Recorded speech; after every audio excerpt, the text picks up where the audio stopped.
안녕하세요. 메타인지 명리입니다. 오늘은 사주 왕초보 단계 6강 사주 팔자에 대한 강의를 하겠습니다. 오늘은 사주 팔자의 의미를 알아보고 가볍게 이해만 하면 되는 수업이고 지난 1강부터 4강 수업의 내용을 적용해보는 내용이라 암기 비법 노트는 없습니다. 오늘은 암기 안 하셔도 되고 편안하게 강의를 듣고 이해만 해주시면 됩니다. 그럼 사주팔자 강의를 시작하겠습니다. 갑진년, 기월, 정미일, 신사시에 태어난 사람이 있다고 가정을 하고 사주팔자를 적어 보았습니다. 사주는 위, 아래, 세로로 적습니다. 그리고 오른쪽에서부터 왼쪽으로 적어갑니다. 물론 왼쪽에서 오른쪽으로 적는 사람도 있습니다. 그러나 대부분 오른쪽에서 왼쪽으로 태어난 년, 월, 일, 시 순서대로 적습니다. 이렇게 적으면 모두 하나, 둘, 셋, 넷, 다섯, 여섯, 일곱, 여덟 글자가 되죠. 그래서 사주팔자에서 팔자는 여덟 글자를 의미합니다. 이 여덟 글자의 조합으로 우리는 한 사람의 삶을 살펴볼 수 있습니다. 음양오행 그리고 그 관계성들을 분석하여 한 사람의 성격, 특성, 적성, 인생의 흐름, 인간관계, 기륭화복 등을 이해할 수 있습니다. 사람은 누구나 태어나는 순간 사주팔자가 정해집니다. 그리고 그 사주팔자는 평생 죽을 때까지 바꿀 수 없습니다. 그리고 어떠한 사주도 장점만 있는 사주는 없고 그렇다고 또 단점만 있는 사주도 없습니다. 그러므로 우리는 명리학을 공부해서 단점과 장점이 모두 공존한다는 사실을 인지해서 자신의 사주를 파악한 후 장단점을 잘 살려서 단점은 보완하고 자신의 장점은 최대로 잘 살려서 삶을 좀 더 긍정적인 방향으로 살 수 있도록 노력하면 좋겠습니다. 명리학을 공부하는 이유가 그런 이유라면 좋겠습니다. 그러면 사주팔자의 명칭을 알아보겠습니다. 사주팔자는 천간이 위에 쓰고요. 지지가 아래에 위치합니다. 지난 강의 60각자에서 말씀드렸습니다. 태어난 연도가 갑진년이면 갑은 연도이기 때문에 연, 그리고 천간이기 때문에 천간에 간자를 따서 연간이라고 부릅니다. 진토는 연을 뜻하고 지지이기 때문에 연지라고 부릅니다. 그 다음 태어난 월은 기토는 월이고 천간을 의미하기 때문에 월간입니다. 유금은 태어난 월을 뜻하면서 지지를 뜻하기 때문에 월지라고 합니다. 그 다음 정미를 보시겠습니다. 정미는 태어난 일을 뜻하면서 정은 태어난 일을 뜻하면서 천간이므로 일간, 미토는 태어난 일을 뜻하면서 지지이므로 일지입니다. 그 다음 신사는 태어난 시를 뜻하죠. 신금은 태어난 시를 뜻하면서 천간이므로 시간, 사화는 태어난 시를 뜻하면서 지지이므로 시지입니다.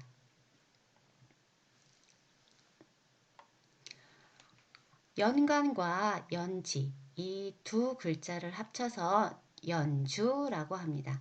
연에 해당하는 기둥이다 라는 뜻입니다. 주자가 기둥주자라고 생각하시면 됩니다. 그 다음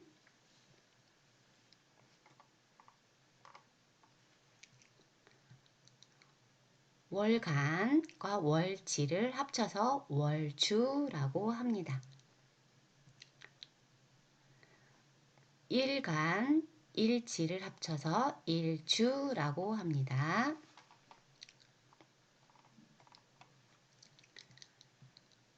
그 다음 시간과 시지를 합쳐서 시주라고 합니다. 그러면 기둥이라고 했는데 이 주자가 연주, 월주, 일주, 시주, 기둥이 모두 몇 개죠? 네 개죠. 그래서 사주라고 합니다. 여기 사주팔자에서 사주라는 것은 이 네 개의 기둥, 연주, 월주, 일주, 시주를 뜻하고 팔자라는 것은 8글자, 하나, 둘, 셋, 넷, 다섯, 여섯, 일곱, 8개의 글자를 뜻합니다. 그래서 우리가 사주팔자라는 의미를 알아보았습니다.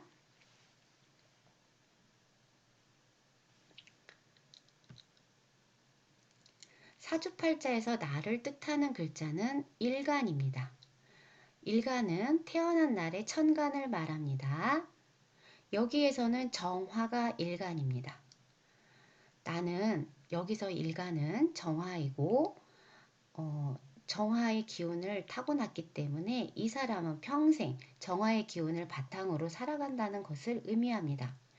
하지만 이 사람의 성격 및 적성 등을 일간 하나로만 정의할 수는 없습니다. 일간 하나로만 정의한다면 천간이 갑을, 병정, 무기, 경신, 임계 10개니까 성격이 10개밖에 없겠죠. 이 세상 사람들의 성격이 10개만 존재하나요? 그렇지 않습니다. 무수히 많은 성격과 다양한 성향을 가진 사람들이 존재합니다. 그 이유는 사주는 일간을 중심으로 보기는 하지만 그 일간 주변의 중심, 나머지 7글자들과의 관계성을 따져서 종합적으로 판단하고 통찰을 해야 하기 때문에 성격이 다양하게 나오는 것입니다. 그 관계성에 대한 공부는 메타인지 명리 초급 단계에서부터 시작하겠습니다. 그래도 우리가 지금까지 공부한 내용을 바탕으로 어디까지 사주를 분석할 수 있는지 한번 살펴보겠습니다. 이 사람은 유금월에 태어났네요. 유금월은 양력 9월 초에서 10월 초 사이입니다. 쉽게 9월이라고 생각하겠습니다. 가을에 서늘한 기운이 왕성한 시기에 태어났군요. 시는 사시입니다. 사시는 9시 30분부터 11시 30분이죠. 사시에 태어났다는 것도 알 수 있습니다. 그러면 다음 정화에 대해서 조금 더 우리가 배웠던 내용과 연결해서 살펴보겠습니다. 정화는 작은 불, 즉 촛불, 호롱불, 모닥불을 상징한다고 했죠. 그런 불들을 한번 떠올려 보세요. 따뜻하고 온화하고 그렇죠. 그래서 정화를 생각한다면 따뜻하고 다정한 면이 있을 것입니다. 그래서 불의 기본 속성을 가지고 있는데 정화는 타오르고 솟아오르는 열정, 정열, 자신감이 있습니다. 기본 성격은 예의 바르고 적극적이고 예를 중시해야 합니다. 많을 때 장점은 의사 표현이 명확하고 많을 때 단점은 다혈질의 성격이 나타날 수 있습니다. 우리가 배웠던 내용과 오늘 배운 일간과의 내용을 접목시켜서 관계를 맺어서 우리가 파악할 수 있다는 거. 네. 다음 보실게요. 다음은 일간, 정화의 건강 배정을 보겠습니다. 정화는 화이므로 오장육부는 심장, 소장을 상징합니다. 신체 기관은 눈, 심혈관이고요. 적을 때 건강 문제는 심장병, 중풍, 심장판막증, 안과 질환이 나타날 수 있습니다. 많을 때 건강 문제는 혈관 질환, 심장병, 중풍, 정신과 질환, 화병이 나타날 수 있습니다. 우리가 배웠던 내용이죠.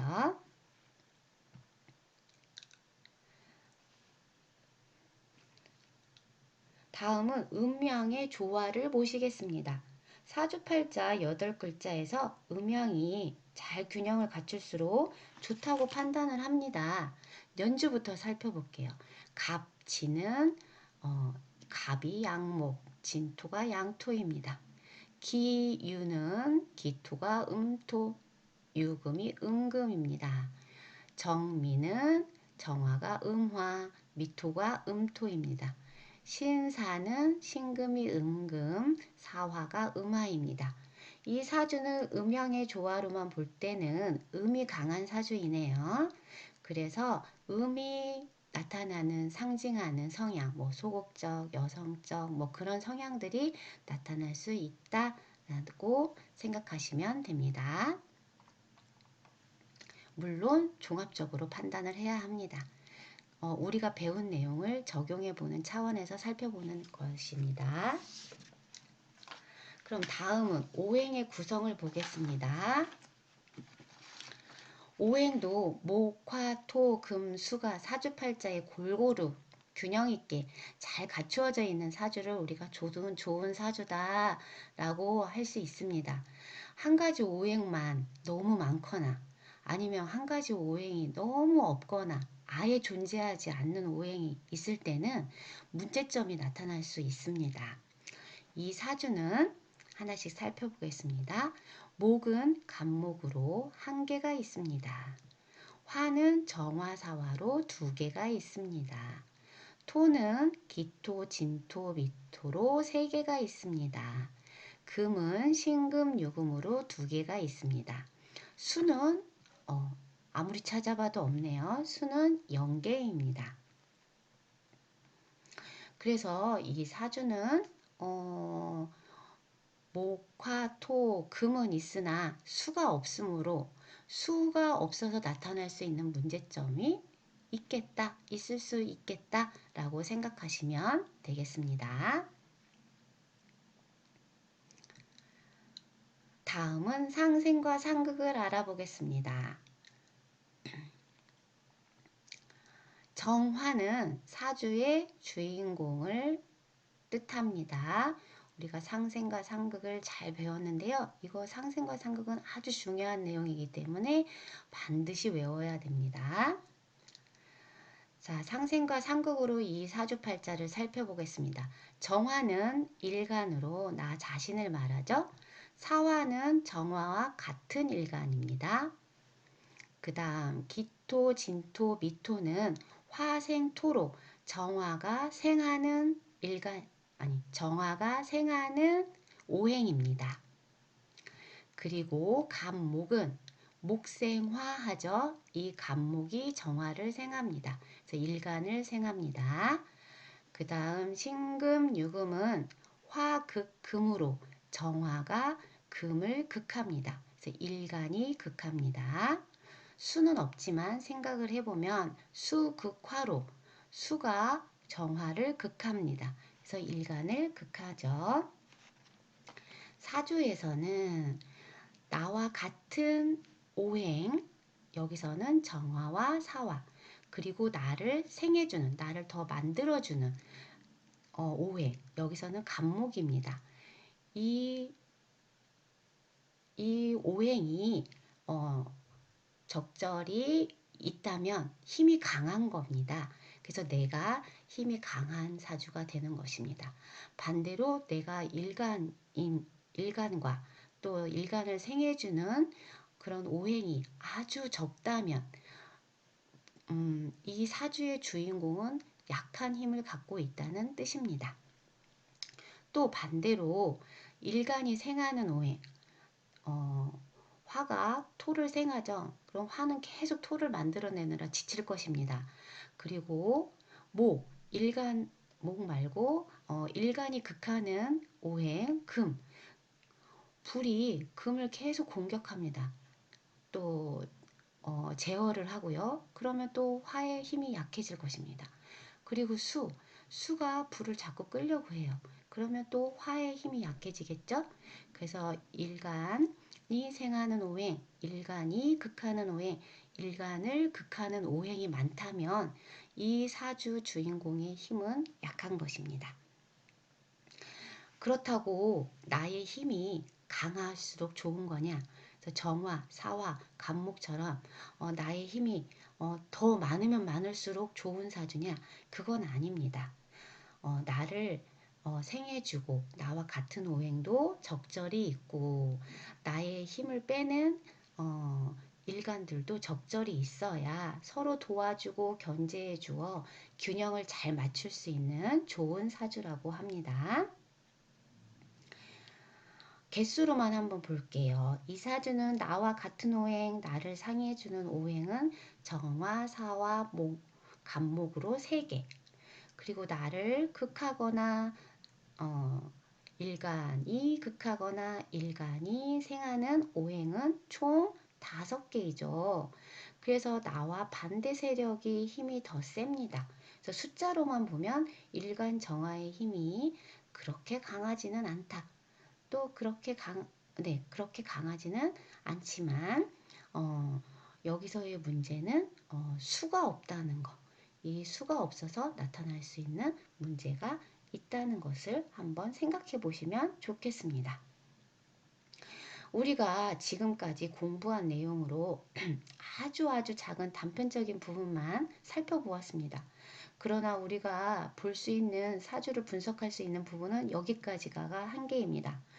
이 사람의 부모님은 어떤지, 형제, 친구의 관계는 어떤지, 재물운은 어떤지, 관운, 학문운은 어떤지에 대한 내용은 전혀 알 수 없죠. 그래도 이제는 일간이 무엇인지, 정화인지 알게 되었고, 일간의 성격과 성격 배정 등에 대해서는 알 수 있다는 것에 대해서 그것만으로도 뿌듯함을 느낍시다. 우리는 이제 일간과 나머지 7글자의 관계성을 배울 것입니다. 배워야 합니다. 그 관계성을 우리는 십신이라고 합니다. 그리고 상생과 상극을 이미 완벽하게 이해했다면 그 상생과 상극에 대한 내용을 바탕으로 십신의 공부가 이루어지므로 십신을 절반 정도는 이미 공부 다 했다고 생각하시면 됩니다. 다음 메타인지 명리 초급 단계에서는 십신을 배워보도록 할 거예요. 다만 아직 왕초보 단계에서 좀 더 배울 내용이 있어서 그 내용을 얼른 배운 후 초급 단계로 넘어가도록 하겠습니다. 이상으로 메타인지 명리 왕초보 단계 6강 사주팔자 강의를 마치겠습니다. 다음 7강에서 뵙겠습니다.